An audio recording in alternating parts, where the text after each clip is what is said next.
Yo, what's up? Welcome to Kinda Funny Games Daily for Wednesday, February 23rd, 2022. I'm one of your hosts, Blessing Adeoye Jr. Joining me is twitch.tv/Andy Cortez. Top of the morning to you, Blessing. Top of the morning to you, Kevin Koala. How are you doing, sir? Andy, happy Good. Elden Ring review day. Happy Elden Ring review day. We're so close to everybody being able to play it. We're even closer to people being able to watch you and me play a bit of it. Yeah, we're almost there, man. It's my favorite holiday or one of my favorite holidays of the season. Of course, with review season comes many specific holidays. Of course, we had Horizon Miss. We had Yeah. we Yeah. had Sifunica right Uh-huh. now, and right now we're in Elden Rikwanza. Giving. Oh Elden's yeah. Giving. We're in Elden's Giving. Exactly. And so are you celebrating the holiday anyway? Let's just say that I celebrated a lot before. The And 12 get days of Elden, of course. Yeah, absolutely. The 12 days, maybe the 48 hours within 72 hours of 3 days. It was just a lot of Elden Ring. But I had Elden Ring on my birthday, which is the best gift I could have asked for. That Mm, was that mm. was the coolest thing ever. Hell yeah, hell yeah. Have you seen his reviews? Yes, pretty stellar stuff out there. Pretty stellar stuff out there. Andy, I can't wait to talk to you about these reviews because, of course, that's going to be the number one news story because today's stories include a big ol' Elden Ring review roundup, Call of Duty skipping a year, and more because this is Kinda Funny Games Daily, each and every weekday at 10 a.m. live right here on twitch.tv/Kinda Funny Games. We run you through the nerdy news you need to know about. If you're watching live, you can correct us when we get stuff wrong by going to kindafunny.com/you're wrong. If you don't want to watch live, you can watch later on youtube.com/kindafunnygames, roosterteeth.com, or you can listen later on podcast services around the globe by searching for Kinda Funny Games Daily.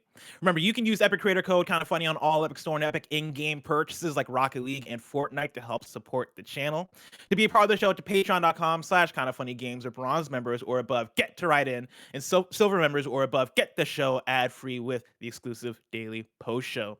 Housekeeping for you. Of course, our Elden Ring review is up right now as a Kinda Funny Gamescast. It's me, it's Andy, and of course, it's Tam from the number one Souls reviewing website, GameSpot.com, with Tim motherfucking Geddes hosting. Me, Andy, and Tam have all played varying levels of Elden Ring, and we have a lot to say. So go check out that review on youtube.com/Kinda Funny Games and on podcast services around the globe. Thank you to our Patreon producers. Gordon McGuire, James Davis at James Davis Makes, Pranksy, Manny the Bagel Boy Sanchez, and Blackjack.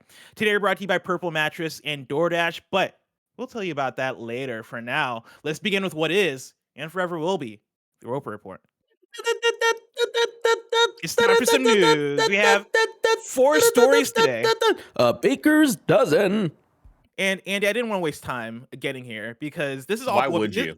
Why would I? This is all people Mhm. want to talk about. I looked in the reader mail, the question bucket, and so many people wrote in asking questions about Elden Ring because, of course, y'all went through, y'all read the reviews. A lot of 10 out of 10s out there. You guys listen to the Gamescast, and you guys have a lot to say and ask. And so we're gonna hop into the review roundup. I have a few reviews I'm gonna pull from. Of course, on Metacritic right now, it is sitting at a 97, which is crazy high. On OpenCritic, it's also sitting at a 97. Let's start with Mitchell Saltzman at IGN, who gives it a 10 out of 10 and says, "It is no exaggeration to say that Elden Ring is From Software's largest and most ambitious game yet. And that ambition has more than paid off. Even after 87 hours of blood, sweat, and tears that included some of the most challenging fights I've ever fought and innumerable surprises, there are still bosses that I left on the table, secrets that I've yet to uncover, side quests that I missed out on, tons of weapons, spells, and skills that I've never used. And this is all on top of PvP and cooperative play that I've barely been able to scratch the surface of. Throughout it all, while all the fundamentals of combat haven't changed much from what we've seen before, the enormous variety of viciously designed enemies and the brutal but surmountable bosses have brought its battle to a new level.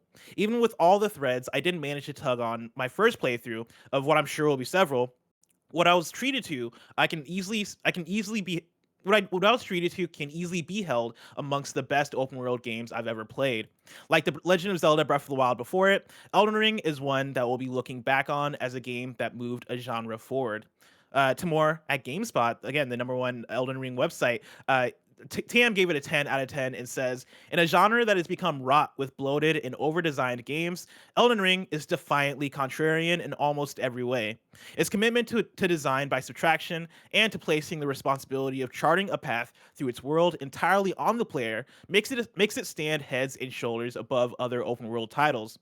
Elden Ring takes the shards of what came before it and forges them into something that will go down in history as one of the all-time greats, a triumph in design and creativity, and an open world game that distinguishes itself for what it doesn't do as much as what it does. And then Daniel That guy's Tack, a writer. That guy's a writer. oh, Tam was in his Duffy. Tam That was at the guy's a bottom of his Duffy, where you find all of like the little trash elements that sink to the bottom. Tam was there swimming in it. Tam But, like, having that MJ game, the flu game, dude. That guy, Tam was as sleep deprived as I was, and he was still finding a way to be a goddamn poet. Tam was shit. Steph Curry during the All-Star game, where he's pulling up Oh from my places that you God. shouldn't be pulling up from. You know, he's at the half-court line. He's like, Took a "Fuck it, three I'll from just pull up where? What the?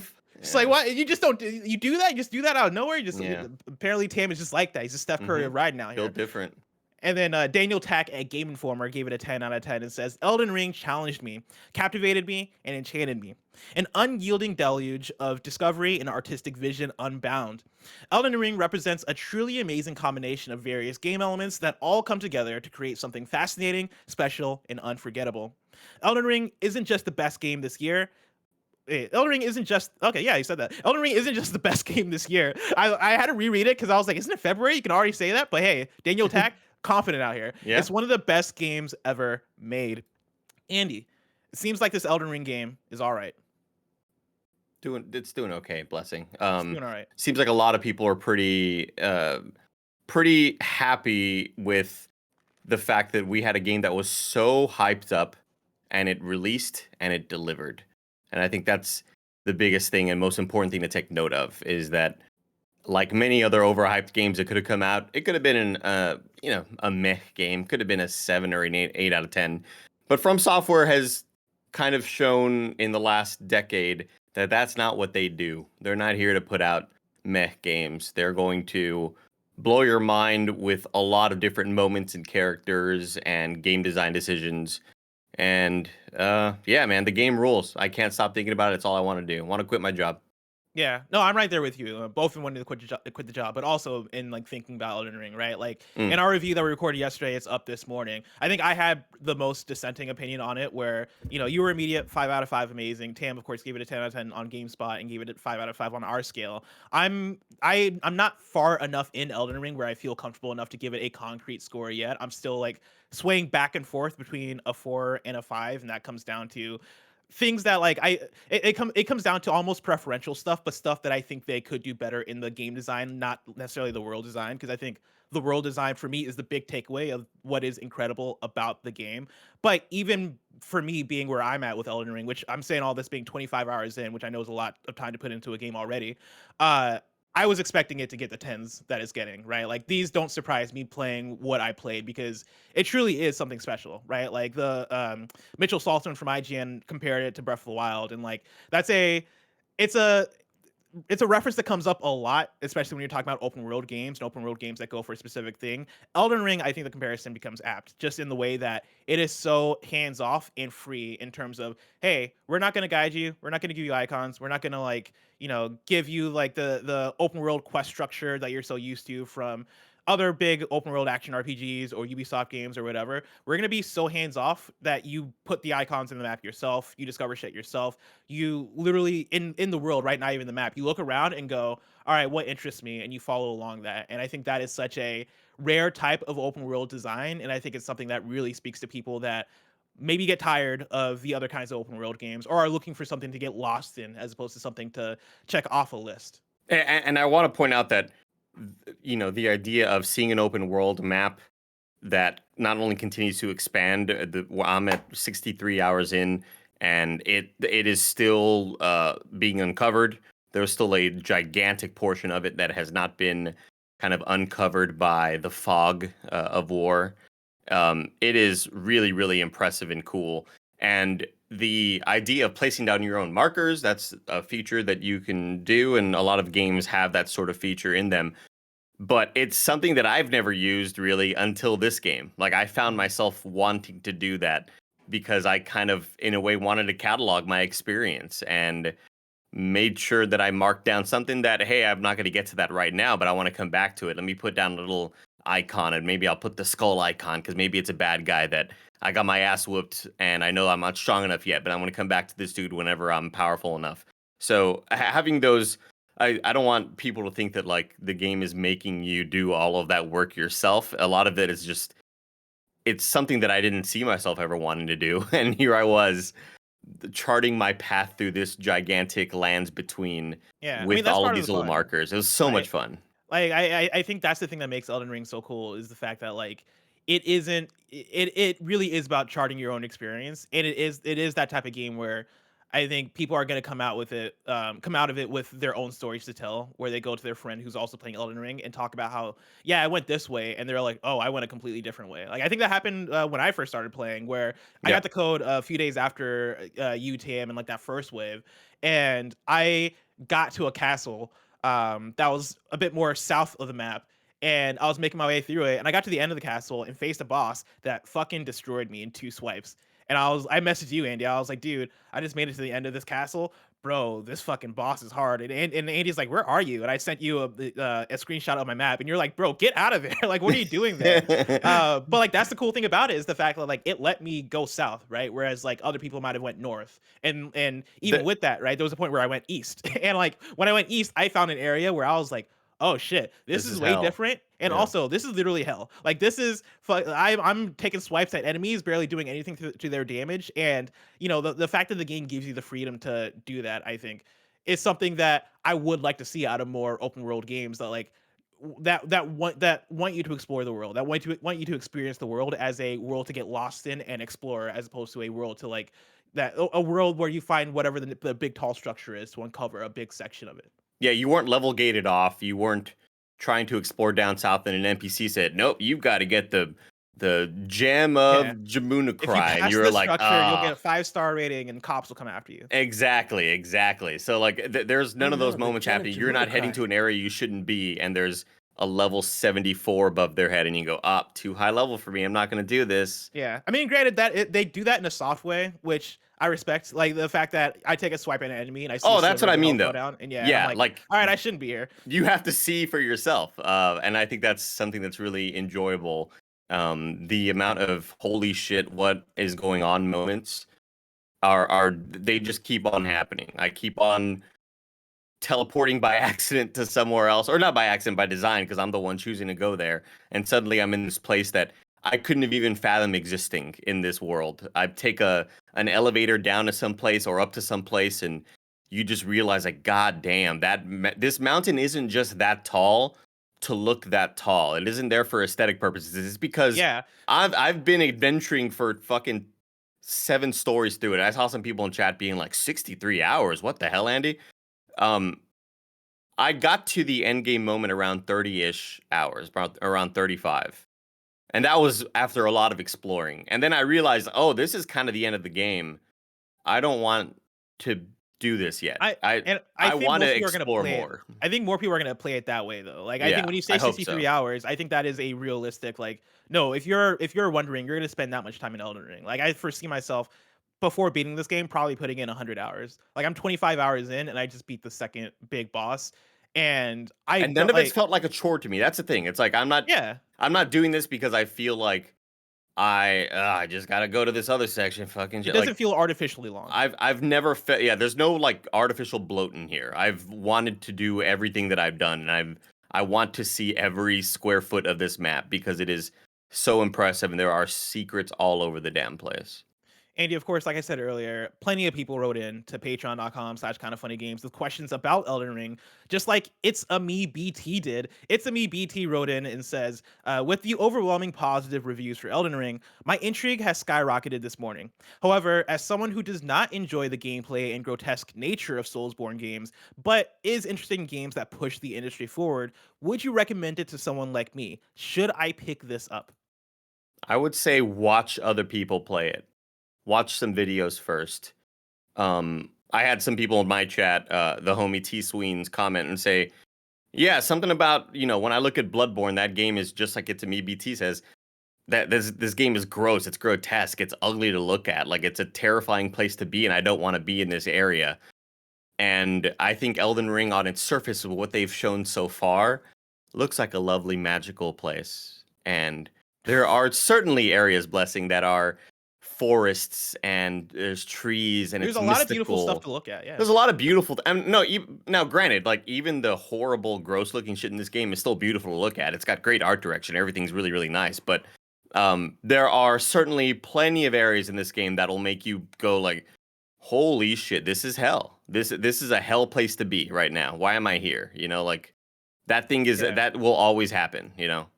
And I'm somebody who I think I relate a little bit to itzaMeBT in terms of the grotesque nature of Soulsborne games, where I fucking adore Bloodborne and Sekiro. And I think part of and I'm more interested in those games than the Dark Souls or Demon Souls games. And the reason I'm more interested in those games is that they have an aesthetic that appeals to me, right? I like the cosmic horror, I like the Lovecraftian nature of Bloodborne, and I like the setting of Sekiro. Bloodborne has plenty of shit that I really had to push through because I liked it so much that I allowed myself to deal with the snakes and deal with the spiders and deal with all the shit that was grotesque, right? Because that is the From Software touch.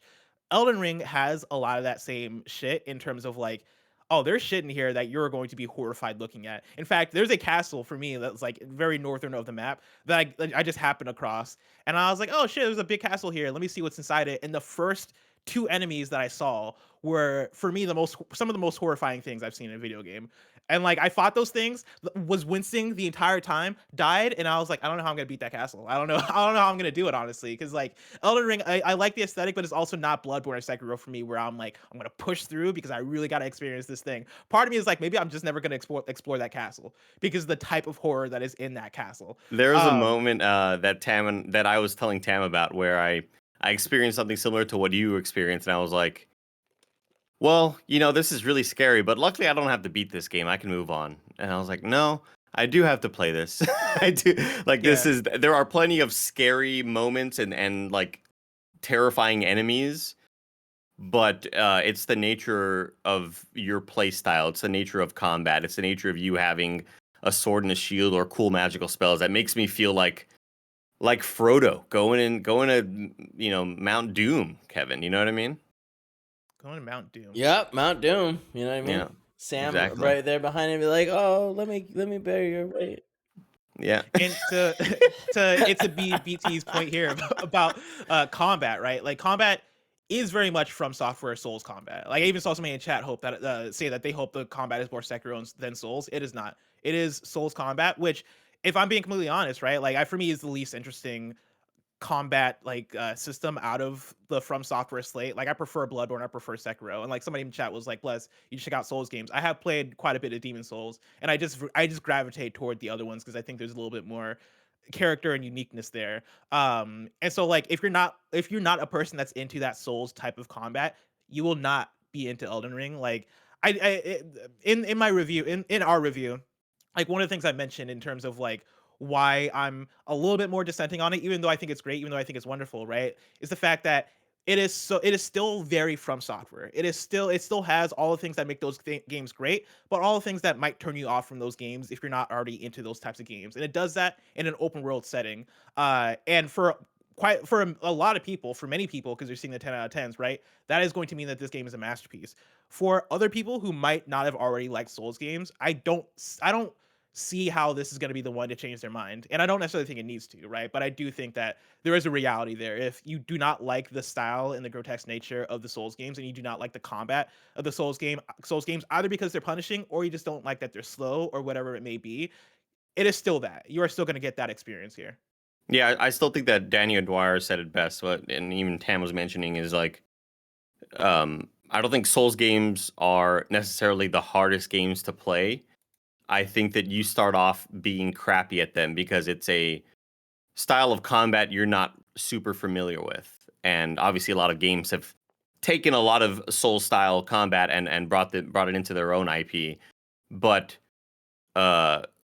it's just something that you haven't necessarily played a lot because you've maybe just been hacking and slashing at something and you have a whole lot of health and you don't really feel like there are a whole lot of consequences whenever you've been playing like the Devil May Cry or any just sort of normal hack and slash game. This is not that. There's a lot more thought being put into the combat in terms of like you having to move back and prepare for an attack and defend and dodge roll and all those things. So it takes a bit more thought instead of just I'm going to be completely reckless here. You cannot play a Souls game that way. You have to be a little bit more methodical in your approach.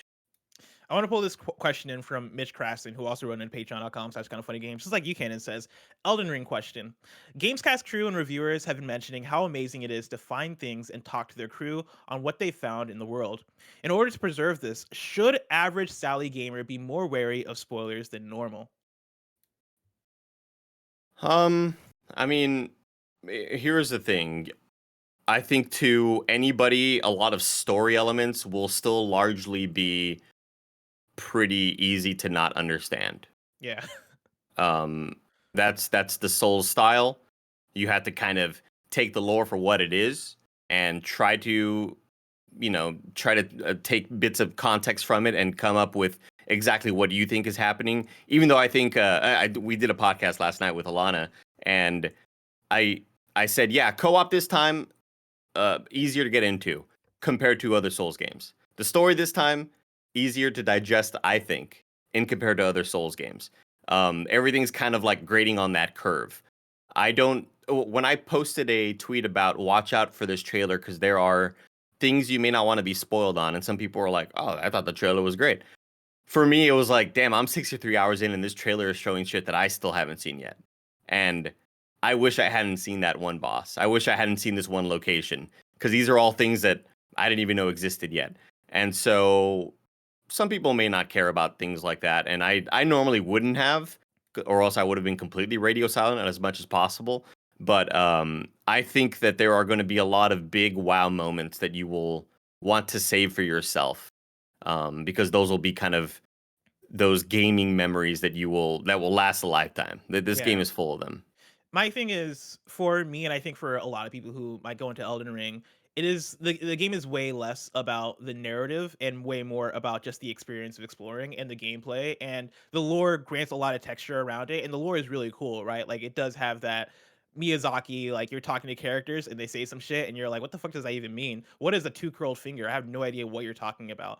But the more you play, the more you start to understand, and the more that stuff starts to become cool. But for me, the story becomes interesting when I talk to other people or when I watch a YouTube video of theories around that. When I go to BOTW-vids on YouTube and they do a whole breakdown of like, oh, this is what the story of Elden Ring means. For me, that's where that stuff shines. And story spoilers aren't really a thing that I think is too much of a thing to worry about. I do think that there are when I think of spoilers in this game, I think of stuff that you'll uncover as you're exploring the world. I think of like those moments where it is, oh shit, I came across X, Y, and Z thing that like blew me away in this moment. And I also don't think those things are too much of a thing to worry about because of how vast and varied and wide the game is. You're going to have like 40 moments in this game where you uncover a thing and you go, what the fuck is that? And it is like this thing that you didn't expect and you are blown away by it. I don't anybody talking about one given thing, I don't think is crazy, right? Like if in any other open world game, right? I'm like, oh, you uncover a dragon here, right? It's cool. The dragon's not gonna ruin the game for you because there's plenty of other things outside of a dragon that's going to that's gonna blow you away. Like I think in talking about Elden Ring and listening to people talk about Elden Ring and reading tweets and all these things, right? Like that is kind of part of the experience. For me, I don't know if I would play this game if there wasn't that aspect of me coming to Andy or me coming to Tam and being like, yo, you see this shit? And then going, yeah, but you see this shit, and us kind of like trading stories about our exploration in the world. For me, that's part of the experience. Yeah. I want to bring in this next question from, of course, the homie nanobiologist who writes in and says, hey, y'all, I just have a simple question regarding Elden Ring reviews. How much does it suck knowing that the Horizon franchise just got Breath of the Wilded again this year? Like, Guerrilla cannot keep escaping a Breath of the Wild-like masterpiece, taking away all of its thunder within weeks of its launch. Thanks, the nanobiologist. And I found this one interesting because I've seen quite a few people bring this up on Twitter, the idea that in 2017, Horizon came out, was revered, critically well received, loved, all that stuff, right? And then Breath of the Wild comes out a week later, and all of a sudden people start comparing the two, and people start talking about all the things that Breath of the Wild has that Horizon Zero West didn't, right? Or Horizon Zero Dawn didn't, and vice versa. It does feel a little bit like it's a repeat situation of Horizon Forbidden West coming out this last week, Elden Ring coming out a week later, and people making those exact same comparisons in terms of this is the open world game that's changing the game. This is the open world game that's doing things different. Andy, if I could start on this one, I don't think it's a big deal. I don't think Guerrilla cares. I don't think PlayStation cares. I don't think it's going to do anything for sales. Like I think Guerrilla and Horizon are fine. I think critically, yeah, they're in close proximity, and so I think you're gonna come out of this with people saying that Elden Ring has the better open world, right? And in a lot of cases, people might say the exact opposite thing. I think these are two different enough games and how they function and the audiences that they're serving that I don't think it's a problem. Like I don't I think like the biggest thing might be end of year game of the year awards where maybe Elden Ring sees more because it is a game that is doing something that is so fantastically different in close proximity to Horizon. But I also don't think I don't think it's a big deal in terms of the way we talk about the two games. I agree. I think that it's an easy thing to be sort of reactionary about, especially when it happens twice in a row to games that are massively kind of coming in with a lot of hype and then deliver on a lot of that hype. I think sales numbers will still be completely fine for Horizon Forbidden West. I think for me, it's more of the mind share. Horizon Forbidden West came out to great reviews and everybody loved it.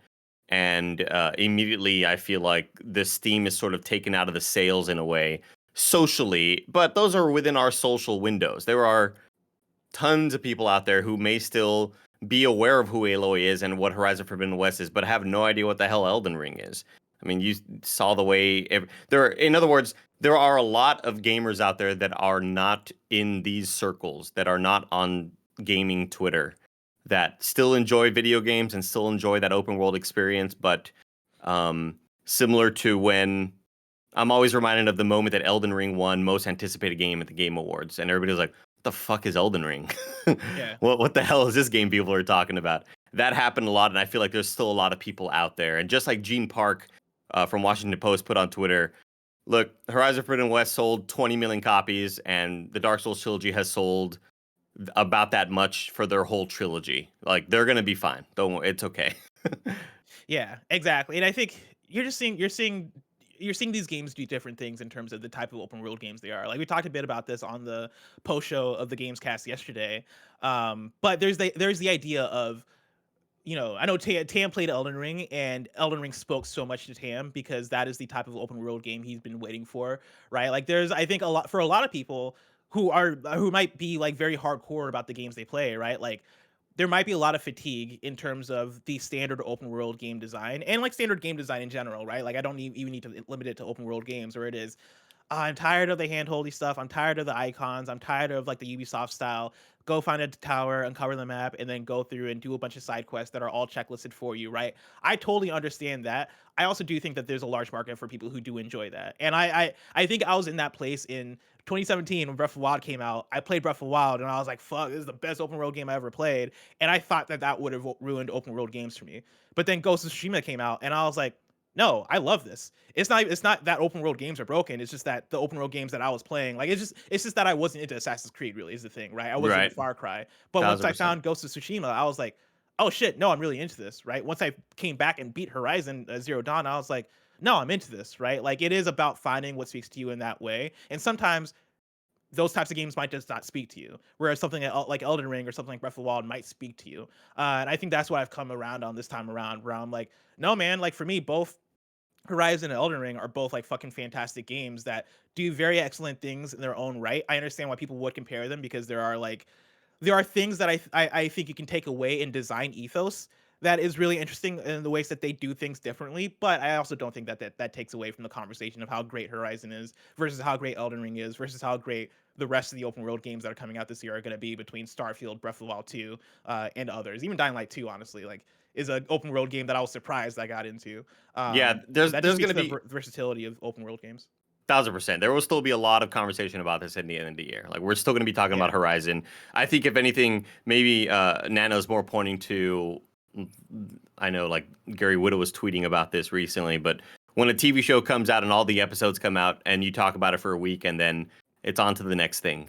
And it may feel like Horizon may have had that. And there are also going to be a lot of gamers out there who are really interested in both of these titles but can only afford one. And I've seen plenty of people say, "Damn, I can only get Horizon Forbidden West. I was really hoping to play Elden Ring," and vice versa. Some people saying, I could be playing Horizon, but I'd rather just spend that $60 on Elden Ring whenever that comes out. And that's definitely a portion of the audience as well. Andy, I got one more question here from Dblock, who wrote in and says, for the presumed Elden Ring review roundup, congrats to Elden Ring, as it is now tied for the highest scored game of all time on OpenCritic with a 97 critic average and a 100% recommendation rate. This ties it with Super Mario Odyssey and puts it above Breath of the Wild for the highest rated game on their service, right? And this is specifically talking again about OpenCritic, not necessarily Metacritic. So my question is, how would you compare this game to Super Mario Odyssey? Also, when are we getting Kinda Funny on the OpenCritic ranking? Thanks, y'all. Can't wait to get into the lands between. First of all, Dblock, I don't think we're trying to get on OpenCritic or Metacritic, and so maybe don't hold your breath on that one. But I like how ridiculous this question is, because it is the most apples and oranges. Like, all right, Elden Ring versus Super Mario Odyssey. Who you got, Andy? Which is the better game? Well, I mean, I was never the highest person on Super Mario Odyssey anyway. I liked it. When I played Mario Galaxy, I was like, this is better than Odyssey. But a lot of that is just, how people vibe with the certain aspects of platforming, things of that nature. That was the year that I was very much like, Odyssey better not win. This better go to Breath of the Wild. Like, there's no shot this goes to Odyssey. I'm not gonna be a crazy person and say that Odyssey is better than Breath of the Wild. What I will say is that Mario Odyssey, fucking amazing game. Like, my second favorite 3D Mario after Mario 64. Like, I think it's great. Revolution. I think it's great, but I just wasn't as like, wow, this is a masterpiece, because it started to feel a little bit samey to me as it kept going. I think Elden Ring is a far and away a better game, and if you disagree, you're fucking wrong. You're so wrong. Like, I disagree. I think Mario Odyssey takes it. But also, it's like, wrong. It's the most like apples and oranges thing that I don't think this conversation makes sense whatsoever. It doesn't. I'm just doing like the ESPN Stephen A. Smith first take thing, where they're like, Michael Jordan could have never played in this era. Like, whatever. Michael Jordan wouldn't be able to play against Steph, LeBron, and all these other guys. It was too hard of a game back then. LeBron would never be able to last that NBA. Oh yeah, LeBron would have got fouled once and cried on the floor. Yeah, no, I think I go Mario Odyssey, but that's also pure preference of like, I fucking love the exploration of Mario Odyssey, which I guess Elden Ring has exploration too, but I think the type of exploration that it is in Mario Odyssey, which is me trying to like fucking ground pound like random spots on the map to try and reveal a moon, me like doing the movement stuff of like tossing my cap, diving at it, bouncing off of it, diving again to like get to like secret locations on the map. That shit just vibes with me so hard. And so yeah, I'm going Mario Odyssey, but I think it's a fun one just to keep an eye on in terms of like Elden Ring compared to the other highest rated games, because now Elden Ring is in that ring of games that are of all time status on like these critic websites, right? Like 97 on Metacritic is huge, right? 97 on OpenCritic it is huge. And that puts it beside things like, again, like Breath of the Wild, Tony Hawk Pro Skater 3, I guess, and like a bunch of other masterpieces. And so like, congrats to Elden Ring. You did it. It came through. We'll see you again at the end of the year for Game of the Year season. Andy, before we hop in to the rest of the news stories, I want to tell people about patreon.com/kindafunnygames, where people can go to get the show ad free. And speaking of ads, let us tell you. Wait, actually, let's do that in the next story. Sorry. According to Kevin, we're gonna save that for the. I'm sorry. It's all good because we have breaking news. We got an update on Dragon Age. Now, Andy, were you the one that added this one to the doc? There was something that just happened really late on Twitter, and so I wasn't able to fully comb through this story as to what the important beats are, but there's an update about Dragon Age. That's the news story. On to our ads. Hell yeah. There's an update about Dragon Age. I'm like, it's a long blog post, so I'm trying to skim through. I'm trying to find Nibel to see if Nibel summed it up anywhere. I'll just read it. Shoot, I'll just read it. This is from blog.bioware.com. They write here, hello. Last month you heard from me as we reflected back on 2021 and looked ahead to 2022 with the goal to communicate more often with our community and fans around the world. With that in mind, let's start with the next game in development, the new Dragon Age. As you may know, there are a few different stages to game development. First are the concept and pre-production phases, when a team works on the creative vision for the game and starts laying down the technical foundations, basically creating the conceptual and technological blueprint for the game. Iteration and flexibility are key here, as ideas and game mechanics are proposed, tested out, and refined. Once the blueprint is complete, the production phase begins. Production is all wow, they're just teaching us how game development works. Good for them. I'm gonna skip I'm through ready, this by the way. portion. It's ready? Okay, I'll get through this and we'll go through it. Yeah. For the next Dragon Age, we are right in the middle of production, which is a great feeling. Our blueprint was completed last year, so we're now focused on building out our vision, creating amazing environments, deep characters, strong gameplay, impactful writing, emotional cinematics, and much more. The blueprint for the game is well understood, and the team is focused. As we continue our journey, we wanted to wish Christian Daly a heartfelt farewell from BioWare. Christian started with us back in 2018 and has been a big influence on our games and our leadership team, most recently as executive producer over Dragon Age's development. The game industry is ever changing though, and sometimes folks want to go and try new things. We understand, but we will miss him as a friend and as a colleague. And we'll fast forward to this next paragraph, blessing, that I was able to sort of skim through to the end of. Says, and Appreciate of you. course, we're also working on the next Mass Effect. The team led by Mike Gamble is made up of a team of veteran developers as well as new, really talented people. They are all actively prototyping new ideas and experiences. AAA next gen games take a long time to make, and we know our fans may want them sooner, but our number one priority needs to be quality, and that Mhm. simply takes time to get it right. A whole lot of like non-news here. I thought that we were gonna have a bit more in terms of like, here's an official tweet from the BioWare Twitter page. And so good on them. They're still making the games, bless. They're still I, making them. the funny thing here, right? It's not even funny. Right? It's just to be expected. But them saying, of course, we're working on the next Mass Effect, and they're also saying that like AAA next gen games take a long time to make. The fact that they're in the middle of production for Dragon Age or the Dragon Age 4 makes me think that like when they say next gen for Mass Effect, they might mean PS6. And this game ain't coming out for a while. It's gonna be a while before we get the next Mass Effect. But Nah, they hey, got take your different time on teams. it. They got Where different teams. where are you with BioWare nowadays? Because we're coming off of a post Mass Effect Andromeda and Anthem BioWare. I know you're a big BioWare fan. Do you think they got the stuff for the next two games? That remains to be seen. I know that a lot, there are still core people there that may not be the Casey Hudsons, right? Like Mike Gamble has been there since the beginning, and I know that he's a passionate dude and he's got what it takes and understands what makes these games special to their fans.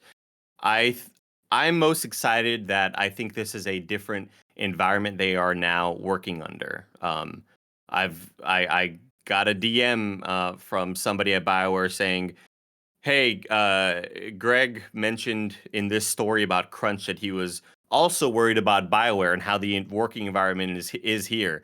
And he was like, "This is one of the best places I've ever worked. I'm loving every second of it." So like that's it seems like it's a much better place to be at now than it was back in the day when people were there was a lot of crunch and maybe there was a lot of burnout and people weren't necessarily being able to put together that magic when it came down to crunch time.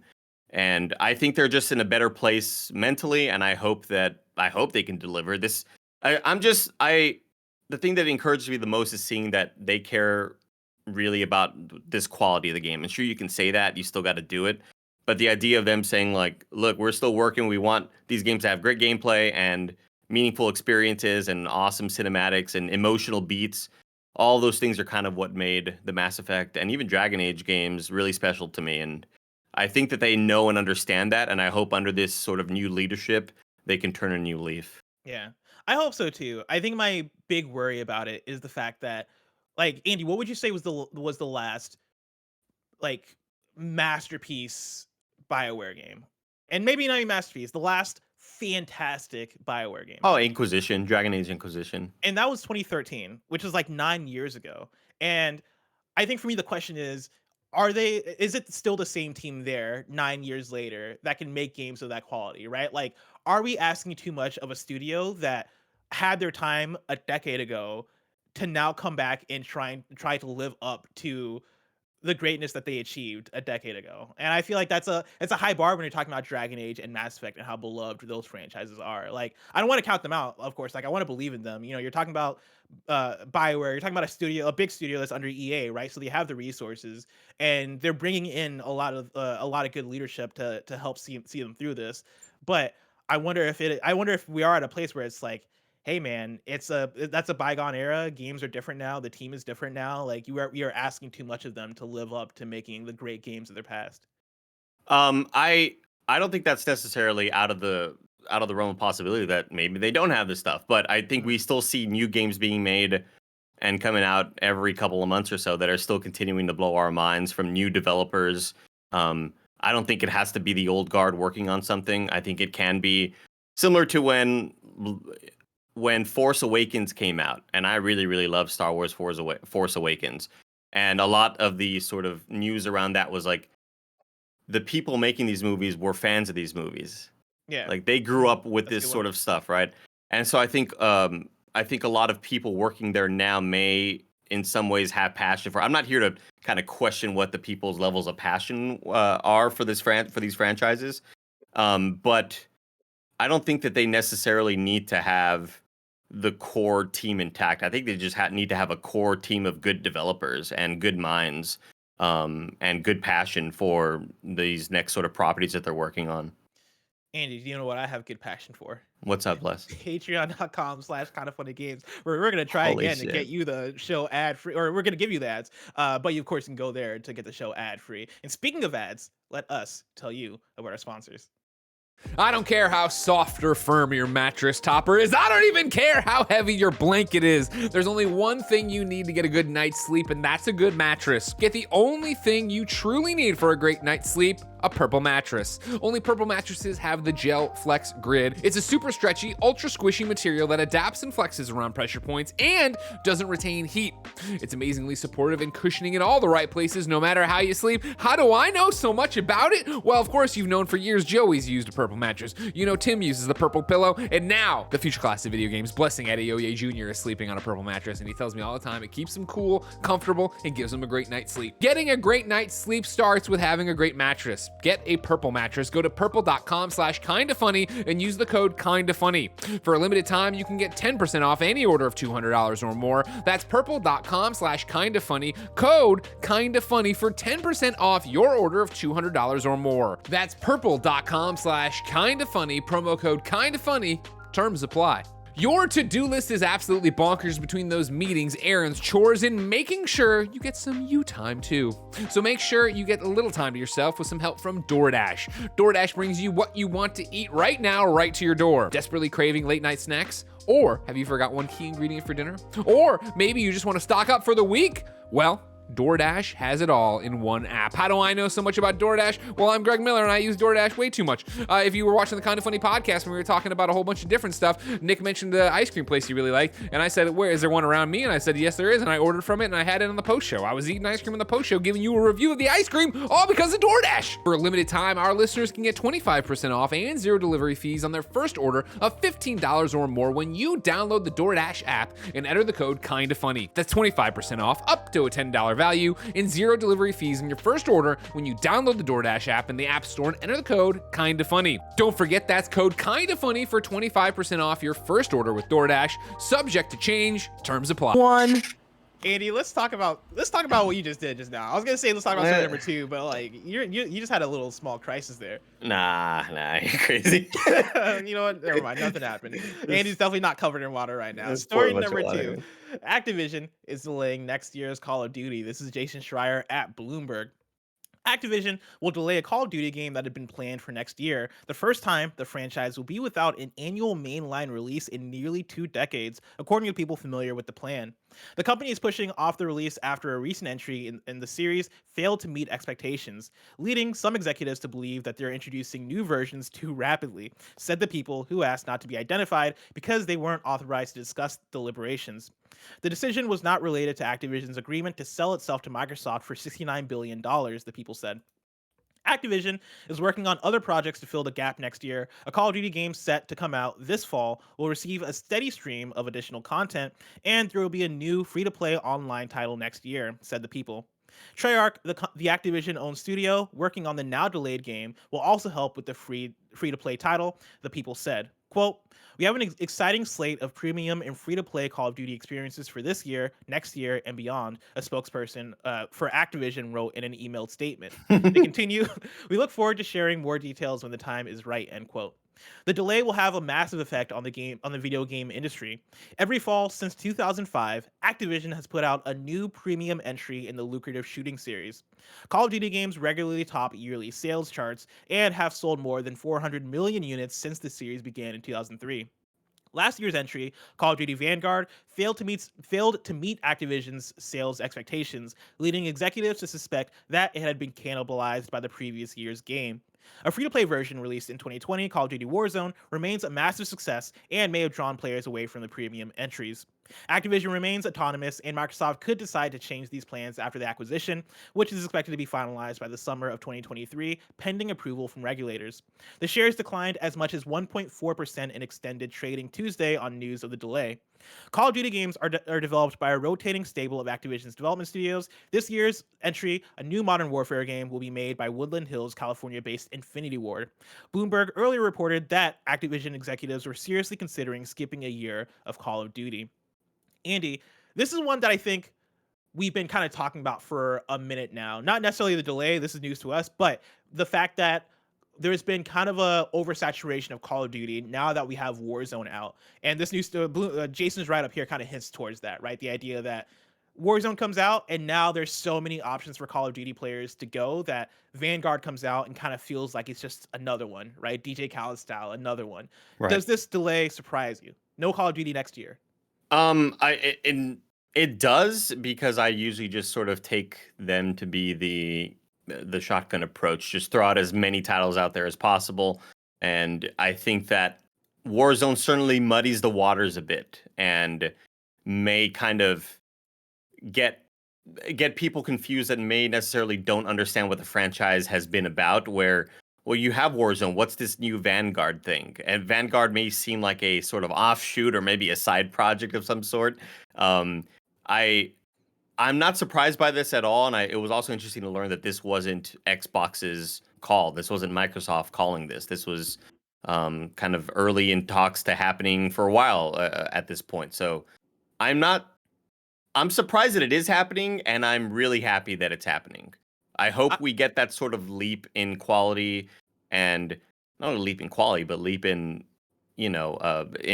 employer happiness, because employee happiness rather, because these games are gigantic. These games are really big, and shitting them out that quickly is just like, that's a tall task. Yeah, and I think it's interesting from the idea that the last Call of Duty didn't perform as well, because we talked about a lot that, like, when you look at the top 10 sales for last year, Call of Duty Vanguard was still the #1 selling game of the year, right? Or maybe it might have been Call of Duty Black Ops Cold War. At the very least, it was top 2 on that PlayStation list, right? Call of Duty Vanguard is still a top selling game. And so for the fact that it still didn't live up to Activision's forecast, it's funny, but also like, cool, I get it, right? You guys have big expectations for your games that are these big juggernaut releases every year. So even if it's one of the best selling games of the year, it might not still hit the same number as like a Black Ops release or a Modern Warfare release, and you're looking for that type of number out of it. How much of that do you think that they are looking at the actual revenue coming in from microtransactions and from people buying things from the shop? And like, how much of that does that take into account? Because we know that the climate on Vanguard was kind of cool at the outset. Again, the internet isn't real life, but just based on what a lot of people felt about Call of Duty Vanguard's multiplayer, that it felt like it was lacking, and I'm sure quite a bit. Yeah, I'm sure that also gets split between Warzone and other Call of Duty titles, where it is cool now that you have not just 2 titles kind of in rotation between the previous year's title and the current year's title, you now have 3 titles in rotation. I think, yeah, that's going to eat into each other in terms of microtransactions. I think this news is exciting.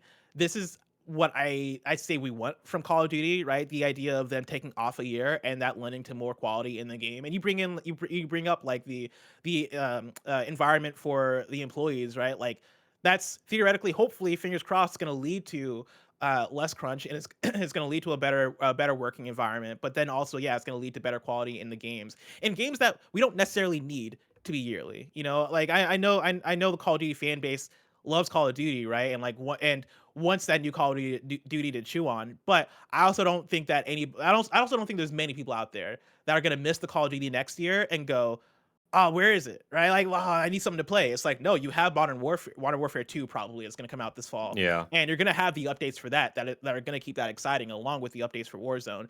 And I think that feeds in nicely with the Microsoft acquisition, where then in this big transitional period for Activision, Microsoft, and Call of Duty, you kind of have the space to breathe and reassess and go, cool. Now that we're in Microsoft's hands, and this is more on the Microsoft side than the Activision side, right? Like, how do we want to move forward? We have this year off. We have Activision in our control now. Like, now that we've set the standard of being able to take a year off, and that seemingly being the good idea for even sales of the franchise, do we pivot Toys for Bob? Do we pivot Right. Sledgehammer to doing something else? Do we pivot any of these studios, or find ways to smoothen out this development process to make our games even better?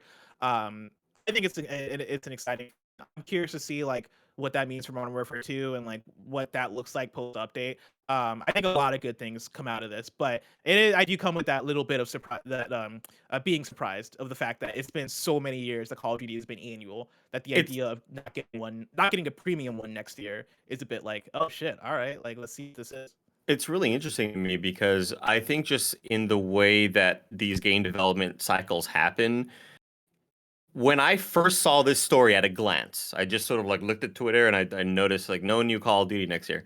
I thought, oh wow, that's weird. I could have sworn they just said Modern Warfare 2 was coming out this year, and or next year or whatever. Like it's something about Call of Duty games releasing in the fall that I feel like it's more of a 2023 type game anyway, with Modern Warfare 2 coming out.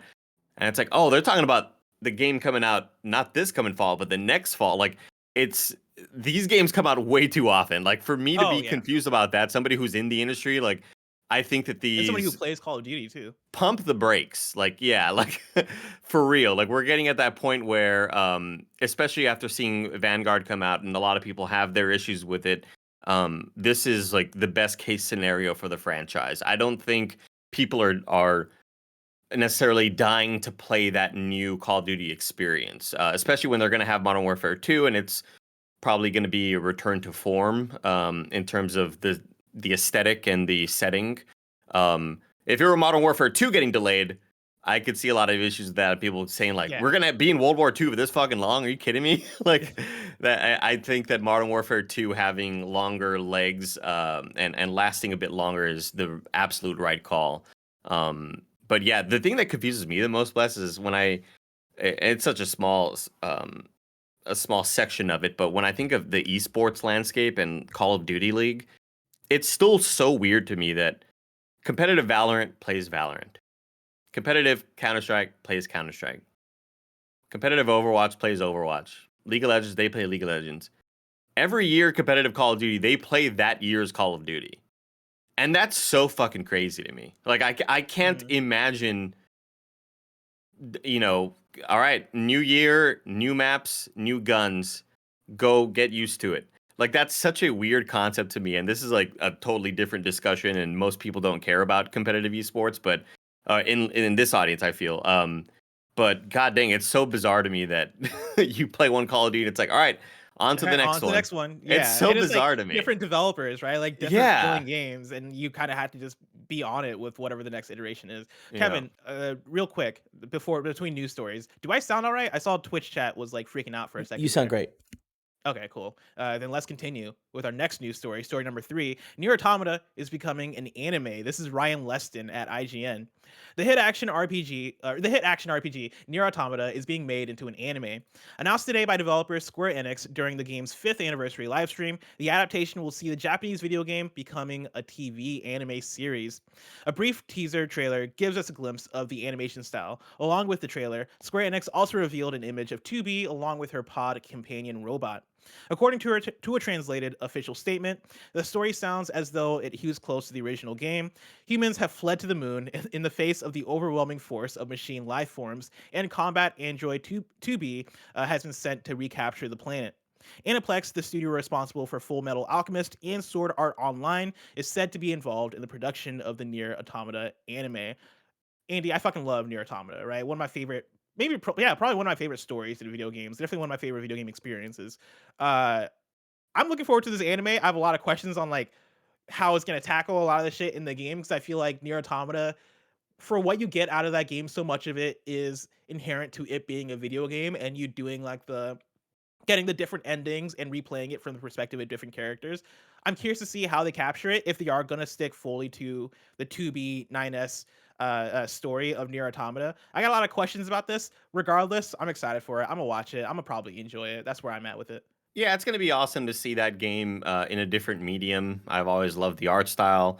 I always love the sort of mech inspired hard surface modeling involved there. I think I've just always kind of dug the vibe of that game.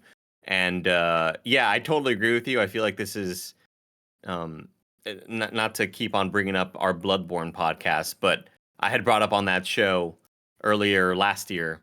Like it would be weird to experience this story in any other way that wasn't a gaming medium, because so much of it is about uncovering these surprises and getting that different ending and knowing that you could have easily not gotten that different ending had you not gone for it. But the fact that you went for it, like a lot of that feels earned in a way.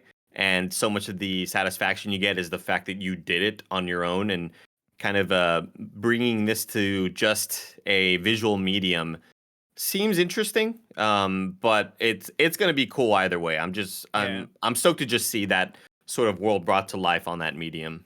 Yeah, and I think that Nier has such a cool and weird lore to it that I think there are things that you can do differently in an anime that could highlight a lot of the weirdness and a lot of like just the pure narrative aspects of it that could come across a little bit more clear as an anime than a video game. But even like here, like Drastic Raps in chat mentions that animes do more than you think, and I don't doubt that a Nier anime could get weird like the Nier game does. But it reminds me, you mentioned Bloodborne, right? Like the comparison I would make would be something like Shadow of Colossus, where in Shadow of Colossus, stabbing, getting to the meaningful aspects of that game and like stabbing these colossi and going through the motions of like, you know, taking these things out so that you can bring life back to this person that you love, right? I think so much of that comes with the experience of actually killing these things yourself and feeling that guilt as a player as you come to realize what is happening in the game.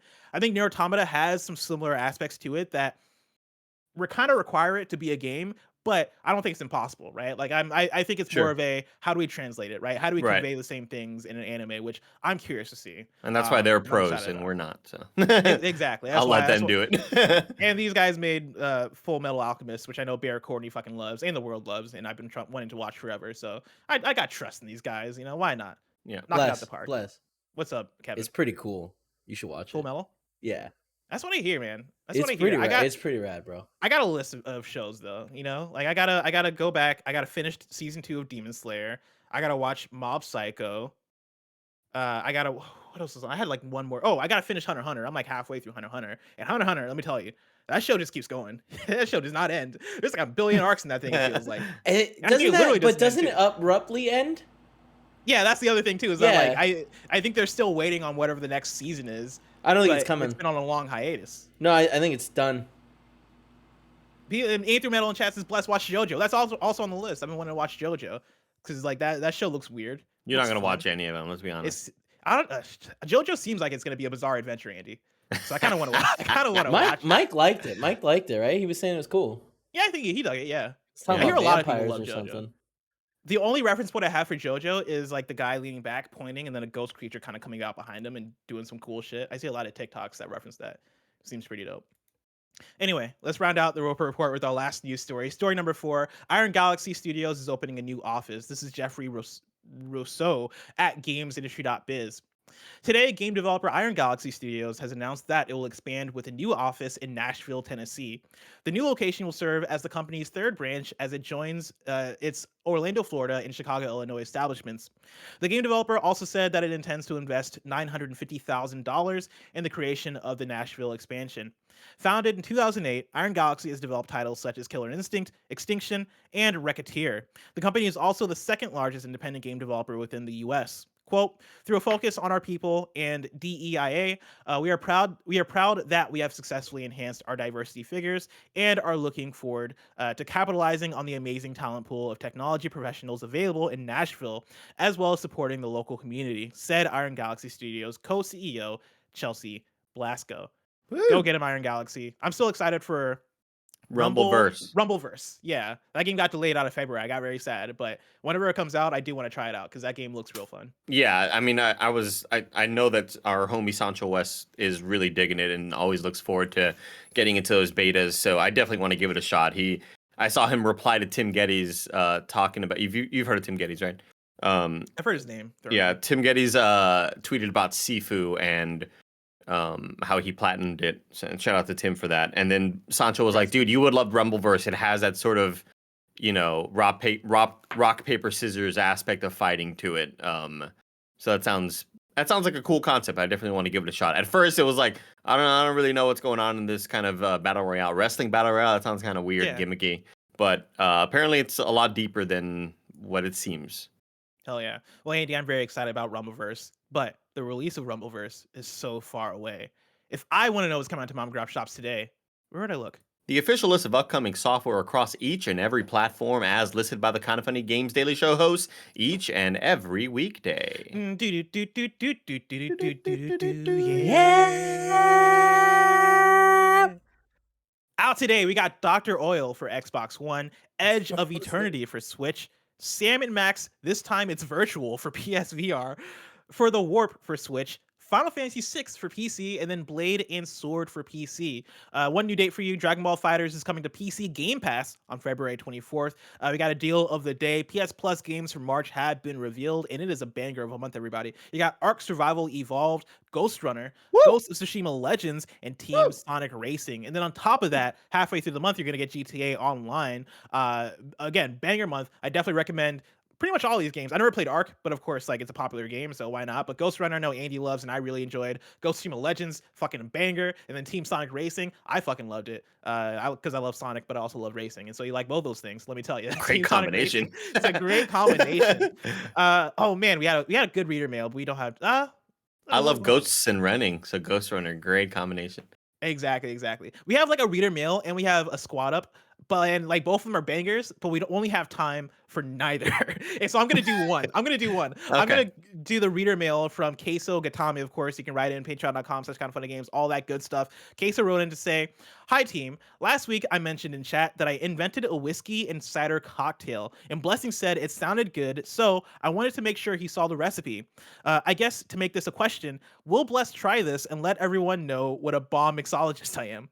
The recipe goes like this: take 2 ounces of whiskey, ½ ounce each of amaretto and lemon juice, a sprinkle of cinnamon, and optionally a whole clove and whole star. How do you pronounce that? Anise? I don't know. Anise. Anise. And shake them until chilled. Add 3 ounces of cider to your shaker and give a couple gentle stirs. Strain into an ice-filled glass and garnish with a cinnamon stick if you're feeling fancy." I wanted to bring this up because this sounds like a great KFGD segment one of these days. I want Kevin to do this with me though. I'd be open to. I have a lot of those ingredients, but I was only listening like half of it. Okay, I'll copy it and I'll send it to you. But like on one of these KFGDs, I want to try this out because this does sound fantastic. Here's the challenge that I pose out to the community. All you mixologists out there, let's get some gaming themed drinks, like recipes sent to us of like, hey, here's the wasted. Here's the Sonic the Hedge, I don't know. I'm trying to like make a pun, but I just can't really think of much right now. Yeah, so Metal Beer Solid, and it's like, oh, that's good. Metal Beer Solid. When it says clove, a whole clove, a clove of what? What is a clove? Is that like a leaf?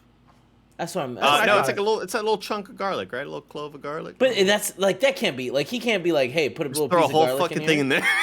Throw a big old piece of garlic in your cider. Throw it hard, yeah. Disgusting. Oh no, it's trying to like holler at somebody while drinking a cider with garlic in it. Cloves are little like tiny like wooden nail looking things. I got it. Okay. Yeah. Okay. See, it's funny because like I know all these things in Spanish. It's my spice knowledge. Here's what I propose. We make this a Wednesday thing, where whenever me, Andy, and Kevin are hosting together, at the end of KFGD, we do like these mixed drinks, and we drink it. I mean, I probably won't. It sounds like a down lot a of route for y'all. It sounds like a lot of work. Bless, hear me out. What's out. up? We do another weekend stream, but you come and you play video games from here, and I make us cocktails. That sounds like a fucking You know what I fantastic mean? idea, Kevin. I am in. I'm 100% in. Let's do it. Bloodborne, it. the old-fashioned hunters. Ooh. Ooh, that's really good. That's really good. Queso Autonomo. I definitely didn't say your name right. Thank you so much. Queso Gatame. Guantanamo Bay. Guantanamo Beso. Autonomo Beso. Thank you so much for writing in with your suggestion. I'll for sure try out that cocktail and get back to y'all with my review, my cocktail review. That's right. I'm doing cocktail reviews now.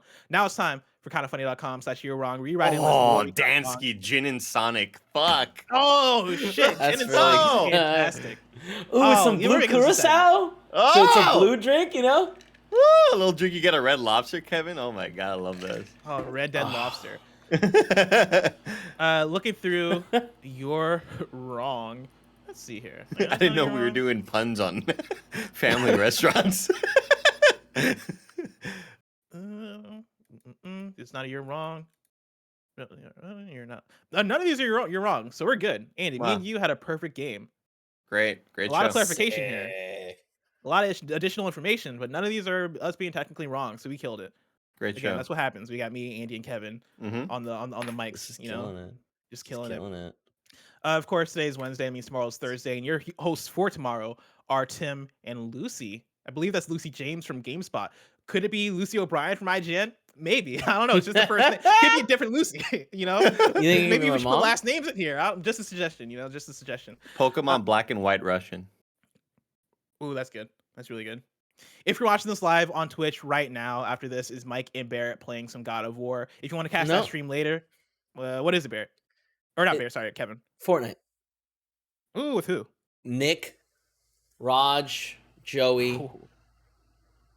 The classic squad. Old Snow Mike's on the slopes right now, hitting Yeah, the he's Nard. in the mountain. Slopes. Yeah, he's having a fun time on the mountain. Well, there you go. Hang out with some Fortnite, and then you can catch that later If on. either of you guys want to join it? at some point, let me know, because I don't think Roger's going to be staying the full time, so.